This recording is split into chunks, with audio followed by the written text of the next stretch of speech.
হে মজুমদার, কখন থেকে ডাকছি, যা না রে ইয়ার। ও মা, মা তুই যাবি স্নান করতে, আগে সেটা বল। অত কথা শুনতে চাই না। মা মা কি রে, তোর সামনে বসে আছি, দেখতে পাচ্ছিস না? কে তুই? যা স্নান করে আয়, তারপরে তোকে খেতে দেবো। কি খেতে দিবি? ভাত। ভাত কি রান্না করেছিস? এঁচোড় চিংড়ি। আজ শনিবার। ও ও মাই গড। তুই তো রান্নাই করিসনি, বলবি কি করে বুনু? যা ভাই যা।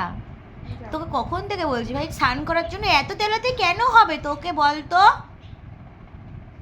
উঠলে যা মার খাবি না। কখন থেকে তেলাচ্ছি স্নান দিয়া করতে? বাড়ি যা, দিয়া বাড়ি যাবে বলে স্নান করে নিয়েছে বলে তাই। দিয়া বাড়িতে থাকলে স্নান করে? হ্যাঁ ঘুরিয়ে দাও, দাও। দিবাইকেই ঘুরিয়ে দেবো।